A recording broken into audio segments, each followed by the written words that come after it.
Today on OC News. An update on a homicide in Laguna Beach. A pro-Palestine rally in Northern California disrupts Black Friday shoppers.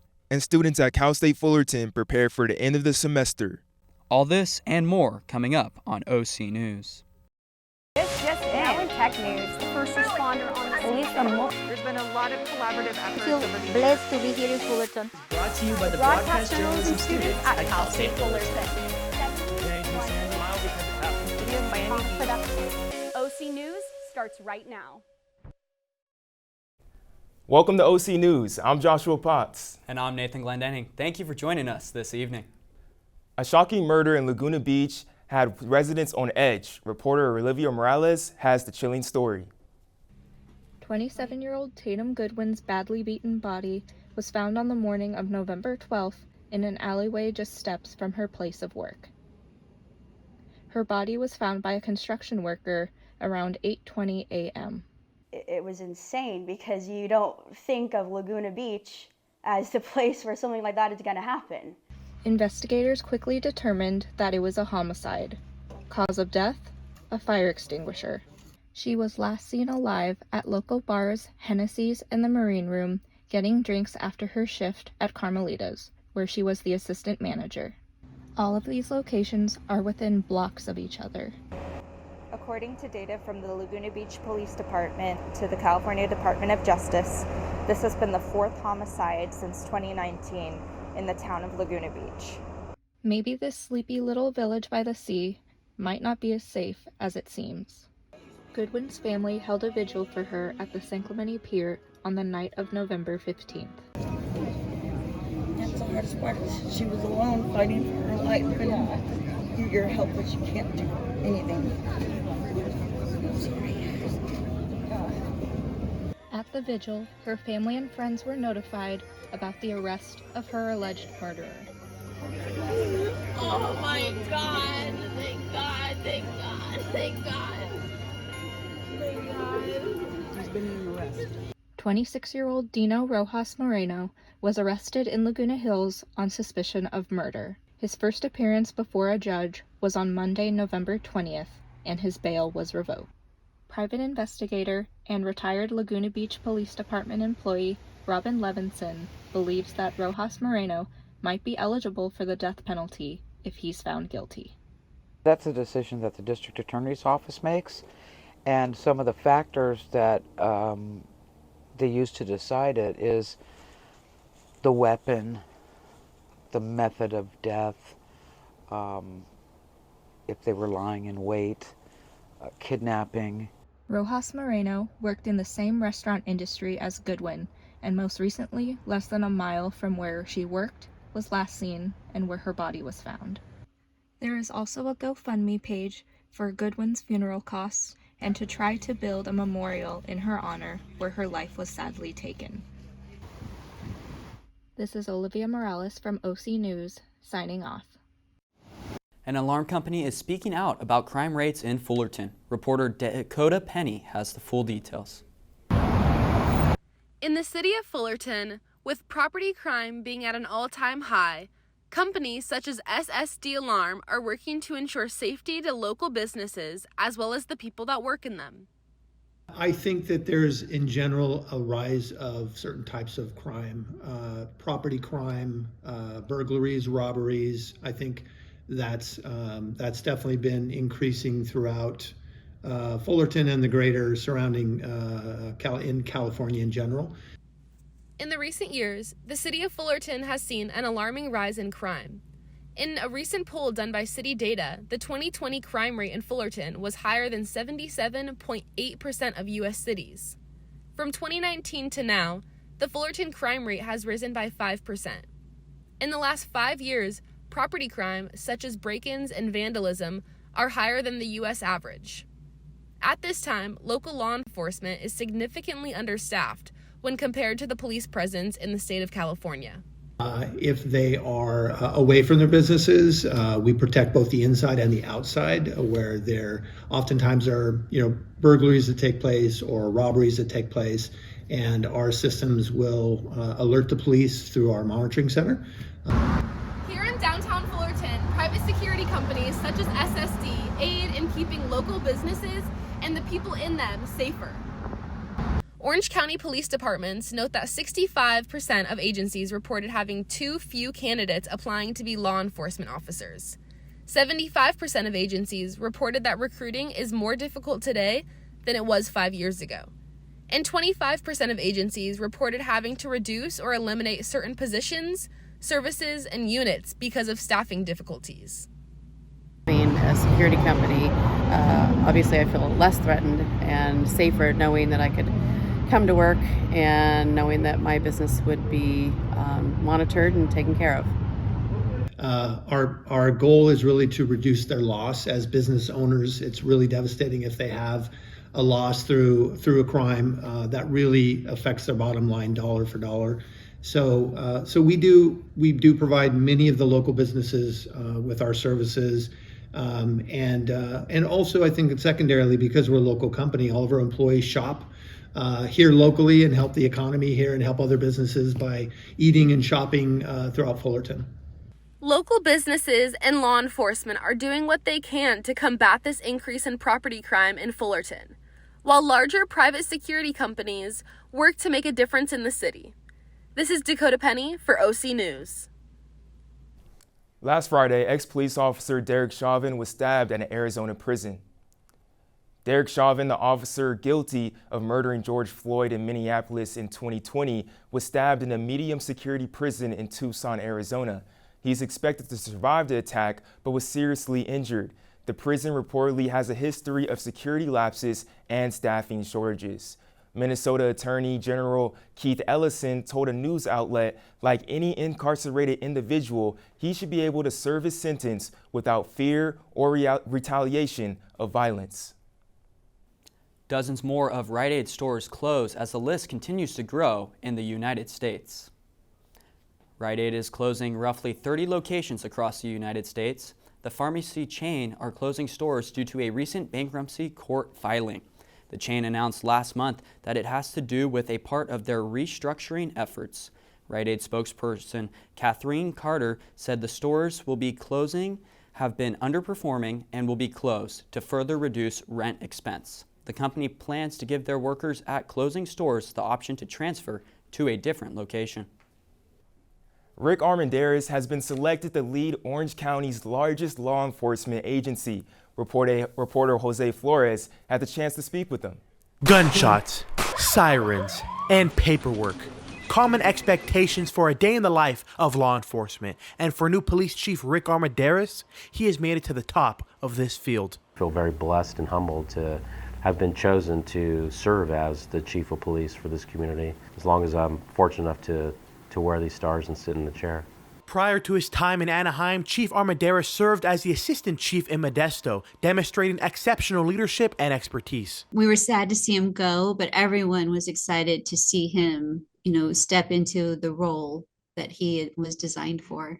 Amidst rising tensions in the Middle East sparking recent protests, Chief Armendariz stresses public safety's critical role in ensuring safe expression during these events. Can express their First Amendment rights and make sure that that's done safely and it's not negatively impacting other individuals' safety.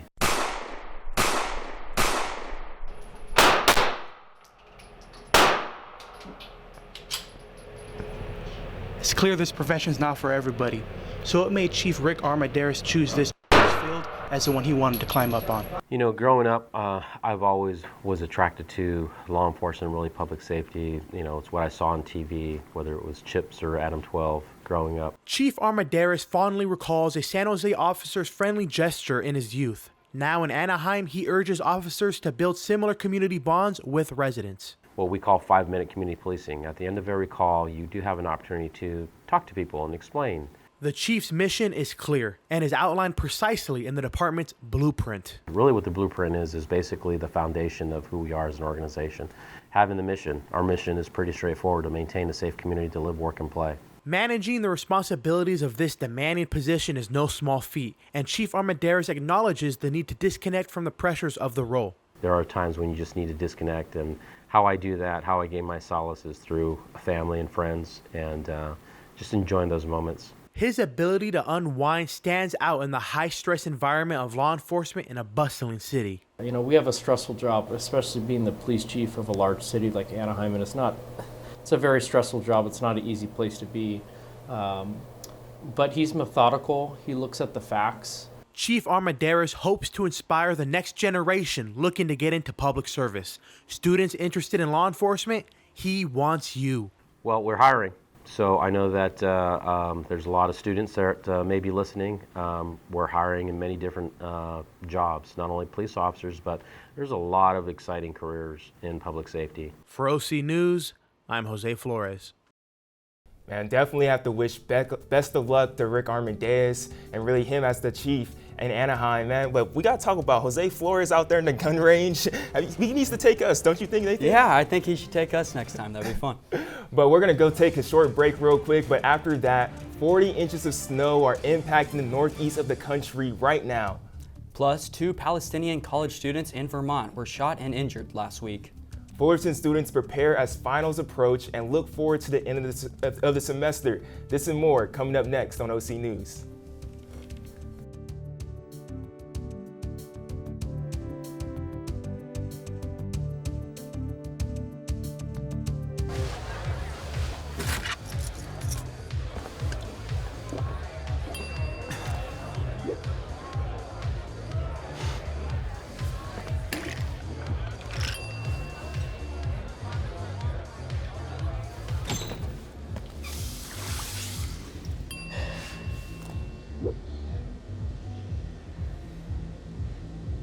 If you need to do something to feel okay to drive, you're not okay to drive.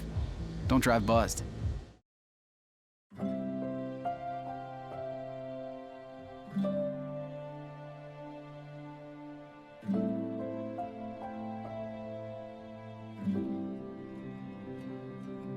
Whether it's advice on managing your anxiety or tools to help you stay grounded, Coping-19 provides a range of resources and self-care tips to help you cope with this pandemic.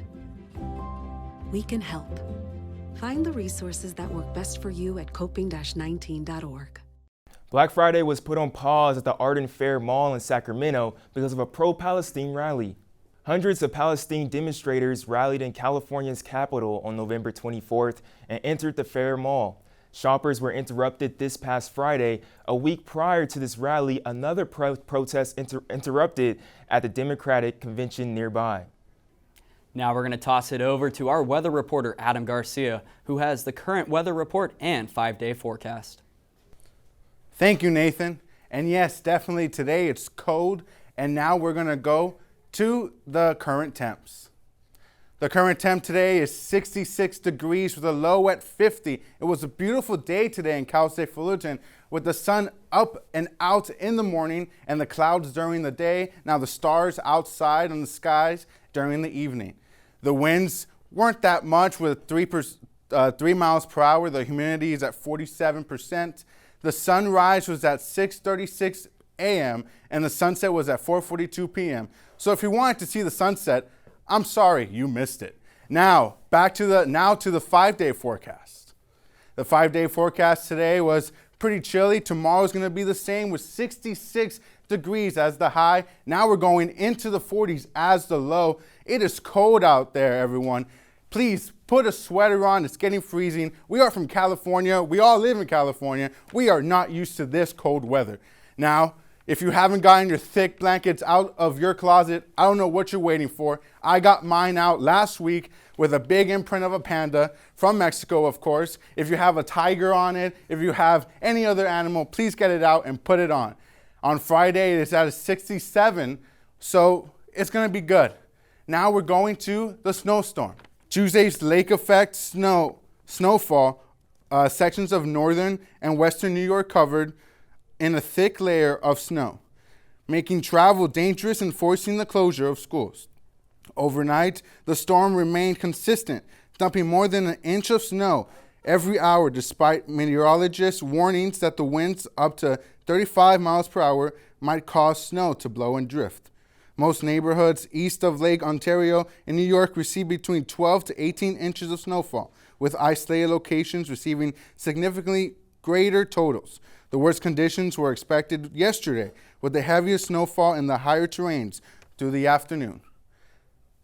That is all I have for you today for the weather. Back to you guys. Thank you, Adam. I'm glad we don't live on the East Coast having to deal with that weather conditions. I hope everyone stays safe out there.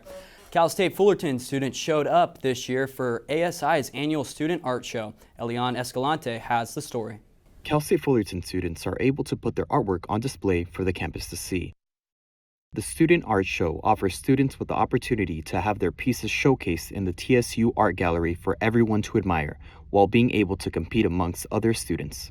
The diversity is apparent as students showcase their cultures and creative abilities through portraits and even sculptures. Art show is not just for the artists, it's for anyone who has some sort of artistic ability. Honestly, people who even don't have artistic ability and just want to submit something they've created. So I think for students, it like I said, it offers experience, it offers exposure, it offers something fun to do, for free. It's really hard as a college student to find something for free around here. After an incredible turnaround with artwork submissions, the TSU had many works of art on display from students. People who want to pursue an art career specifically, it's important to have art shows because it just looks good on your resume. It gives you more credibility, like you know how to set up your artwork, your art is well known. For people who aren't trying to pursue an art career, I think it allows them to just be more comfortable with different sides of themselves. There were over 100 submissions this year, with works of art being received since August, which is much more than the usual 30 to 40 submissions that the TSU has received in the past. This is Elian Escalante for OC News. 3 young men of Palestinian descent were shot and injured at the University of Vermont, and the suspect pleaded not guilty in court. 3 students were shot while taking a walk in Burlington, Vermont.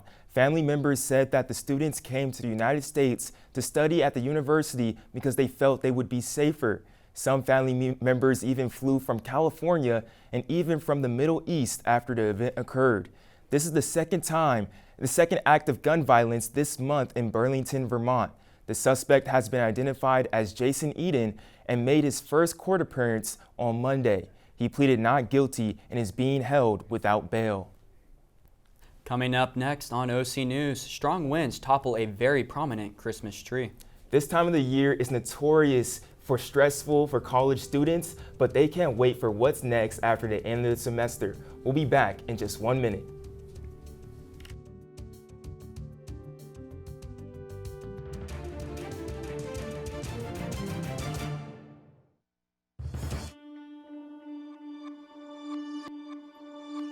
You'll be the first, Mija.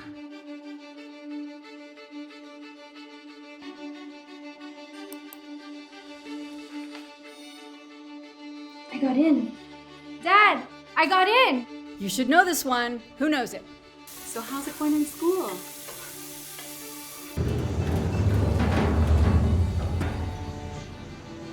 Finish those before you go. That seeks to develop mutually beneficial relationships with all of our audience.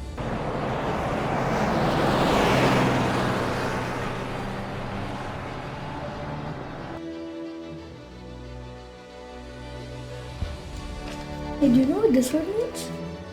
Empowerment? Authority or power given to someone to do something.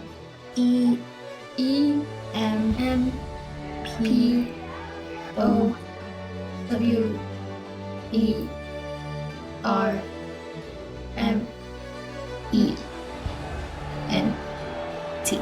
T.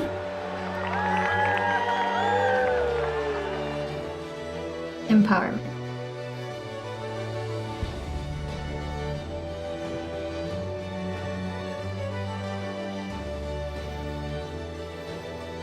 And welcome back. Francisco Molina is here in studio for our sports coverage of the week. Francisco?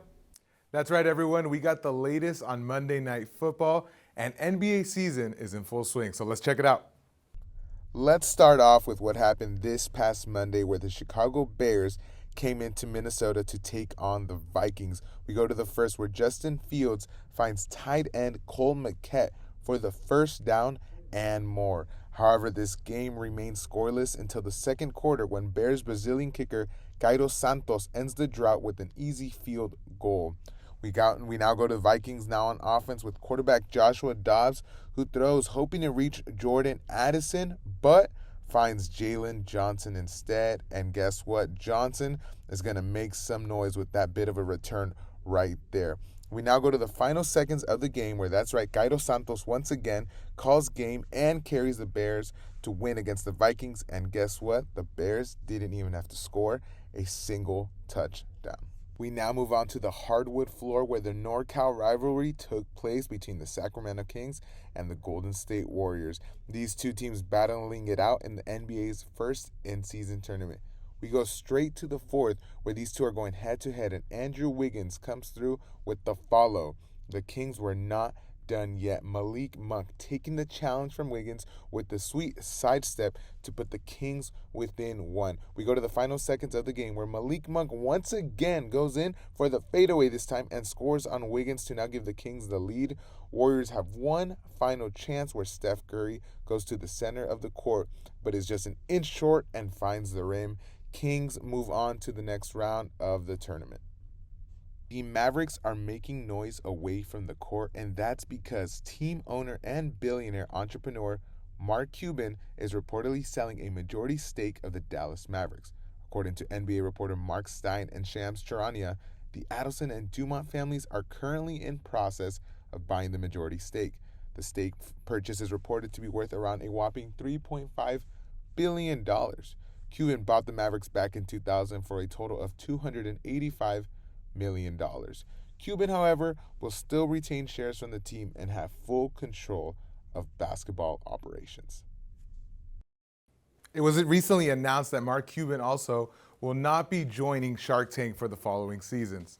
And for all our hockey fans out there, don't forget this upcoming Saturday, the Anaheim Ducks will be hosting their annual Cal State Fullerton night as they take on the Colorado Avalanche. Well, that's it for me in the world of sports. Back to you guys. Thank you. Hopefully the support of the Titans will help the Ducks end that 7-game losing streak. Speaking of endings, the end of the semester is almost here. Reporter Isaiah Ruiz went around asking students about their plans after the semester. Now that Thanksgiving break is over and classes are back in session, students are preparing for finals week coming up. Many students have different ways of getting ready for final season, whether it be studying in the library or relaxing with friends in the TSU. The last couple of weeks of the semester are the most stressful. Students around campus share their final season traditions. It is a little bit nerve-wracking just because for me to retain information, I have to look over the material a lot. Spending quality time and getting fresh air can also help relieve the stresses of studying and everyday life. Some students have found their favorite spots outside to study and get schoolwork done. Me and my friend, we call it the garden just because it sounds nicer and more elusive. But it's this place in the TSU, I think. It's next to the pantry. It's next to the pantry through those glass doors. It's this nice little area with I don't even know what type of tables they are, but they're nice and they have Spanish tile on the seats. I really like it. And these last couple of weeks of school, don't forget to take care of yourselves, Titans. From Cal State Fullerton, I'm Isaiah Ruiz, OC News. With the biggest stories in celebrity and entertainment news, we're tossing it over to Samuel Enrique for the latest in entertainment. Thank you, guys. It's been a crazy week in entertainment, so let's not waste any time. Let's get right into it. The Jonathan Majors assault trial begins today in New York. The case stems from a domestic dispute with his former girlfriend, Grace Jabari, back in March. Jabari accuses Majors of assaulting her in a car on their way to an apartment. Majors filed a counter-complaint in June stemming from the same attack. Opening arguments for the trial began Thursday morning, and the trial could last several days. In lighter news, Travis Kelce joins his girlfriend Taylor Swift atop music charts. The Chiefs star tight end teamed up with his Pro Bowl brother Jason in creating the Fairy Tale of Philadelphia. The song has reached #1 on the Holiday Digital Song Sales and Rock Digital Song Sales charts. The song is part of a holiday charity album featuring members of the Eagles' offensive line. Meanwhile, Kelce's girlfriend Taylor Swift remains at the top of the music charts with her album 1989, Taylor's Version, staying at #2 on the Billboard's Top 100. Speaking of Taylor Swift, Spotify Wrapped for 2023 has been released on the popular music streaming app, and it revealed Taylor Swift as the top artist of 2023 with over 26 billion streams, followed by Bad Bunny and The Weeknd. Flowers by Miley Cyrus took the crown this year for most streamed song with over 1.6 billion global streams. Bad Bunny gets into the fun with his album Un Verano Sin Ti, sitting at #1 for most streamed albums. Spotify users also get their own Rap of the Year, as they are shown their top artists, songs, albums, and for the first time, they get their music matched with a city that shares their same music taste. I always get excited when the Spotify Rap drops. My top artists were pretty interesting this year, with some J. Cole and Kendrick, but also some Chalino Sanchez snuck in there. But I'm curious to hear about your guys' Spotify Rap. Anything interesting? Well, I'm sure I could thank my girlfriend for this one, but Taylor Swift was on the top of my charts this year, yeah. Really? Honestly, I don't even use Spotify. I got that Apple Music Replay, to be real with you. But top of mine, Maverick City, Took the Cake, Holographic by Miles Minnick. That's how I do it over here, you feel me? Yeah, totally. With the end of the semester in two weeks away, students in Dr. Newfield's History of Colonial Mexico class reenacted a Spanish Inquisition today in the main quad for their final project. Marissa Lavazari has the story.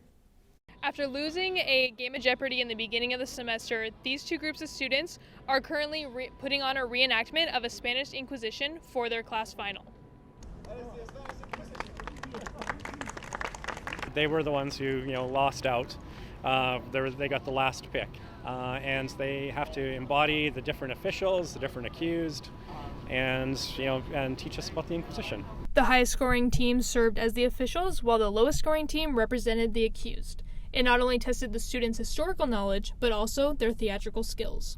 We got some assistance from the theater department about some tips, but we also went through our records to find what the right period clothing would be. While this was a play, the students found similarities between the colonial and modern-day justice systems when dealing with repeat offenders. Oftentimes, a result of a Inquisition for, say, blasphemy would be a fine, it could be a lashing, it could be some kind of public humiliation. And just like the modern justice system, typically repeat offenders got severer sentences. For students who found this reenactment entertaining or educational, Professor Neufeld offers this class next fall, considering that in the spring, only Part B to this class will be offered. With OC News, I'm Marissa Lavazari. Back to you in the studio. The National Christmas tree in Washington, D.C. toppled over due to gusty winds. The National Christmas tree at the Ellipse is no longer upright ahead of the tree lighting ceremony, which is supposed to take place tomorrow. The tree to fall fell over because of 20 to 30 mile-per-hour winds caused by the current tree that was planted 2 weeks ago to replace the previous tree, which had to be removed due to fungal disease. It's not often that the words TSA and adorable come together in the same sentence. Transportation Security Administration has released its positively cute Canine Calendar. TSA's 2024 Canine Calendar will melt your traveling heart. The agency announced its 2024 version, and let's just say these safety-minded pups are positively precious. The calendar honors over 1,000 canines that worked hard to keep our airports safe. The 2024 calendar has just 15 out of the many recent canine recruits in the United States, as well as fun facts about each of them.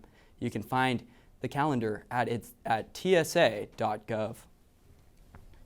Well, Nathan, I really love all those dogs, all those shots and everything. I love them for real. Yeah, they're pretty paw-tastic if I say so myself. Honestly, these are the dogs that are protecting us. I believe anything is possible with these dogs, you feel me? And that's gonna wrap up our weekly coverage here at OC News. Thank you for joining us tonight. Our last newscast of the semester comes to you next week starting at 4:30. And don't forget to subscribe to our YouTube page at Titan TV CSUF and give a follow to our Instagram at OC News. From all of us here at OC News, have a great night.